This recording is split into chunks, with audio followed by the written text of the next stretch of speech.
isang maliwanag na pagbati sa lahat ng mga member consumer owners ng Zameco 2. Amin kayong inaanyayahan na daluhan ang isasagawa nating 15th Annual General Membership Assembly o AGMA 2023. Ito ay mangyayari sa November 18, 2023 na gaganapin sa 4 na magkakaibang dako. Ang oras ng AGMA proper ay alas 3 ng hapon na kung saan magkakaroon ng programa at pag-uulat ang pamunuan ng Zameco 2 ukol sa nagdaang taon sa ating mga member consumer owners. Magkakaroon din ng open forum at raffle draw. Ang oras ng pagpaparehistro ay magsisimula ng alas 9 ng umaga hanggang alas 3 ng hapon. Para sa mga MCOs natin mula sa bayan ng Subic, ito ay gaganapin sa Subic Sports Complex sa Barangay Wawandues, Subic. Ang mga MCOs naman mula Castillejos at San Marcelino ay dadalo sa Zameco 2 Main Office sa Barangay Nagbunga, Castillejos. Ang mga MCOs naman mula bayan ng San Antonio at San Narciso ay dadalo sa San Antonio Sports Complex sa Barangay Rizal, San Antonio. At ang mga consumers naman mula San Felipe at Cabangan ay dadalo sa Cabangan Sports Complex sa Barangay Dolores, Cabangan.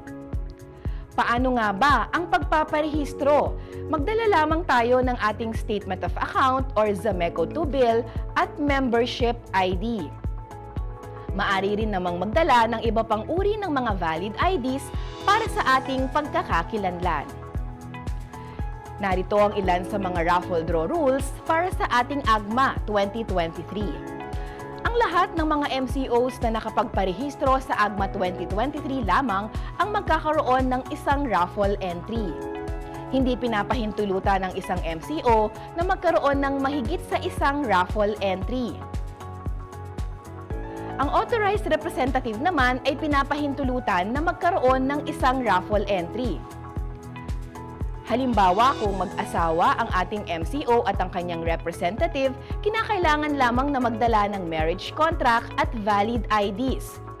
Kung sakali naman na ikaw ay tenant o nangungupahan, o kaya naman ay ang nakapangalan sa bill ay iyong kamag-anak, magdala lamang ng authorization letter at valid ID ng MCO at ng representative.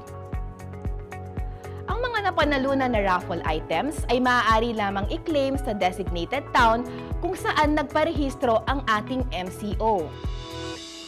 Sa loob ng 10 segundo, ang non-appearance ng declared winner ay maaari na muling i-raffle.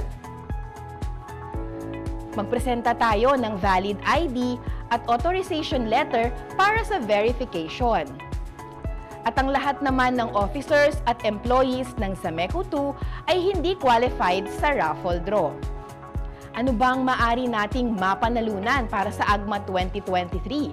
Maaari kayong manalo ng 25 kilos of rice, stand fan, grocery baskets, rechargeable fan with LED, Realme mobile phone, 6 kg twin-tub washing machine, 7 cubic feet, 2-door refrigerator, at para naman sa ating grand prize ay isang brand new Honda tricycle.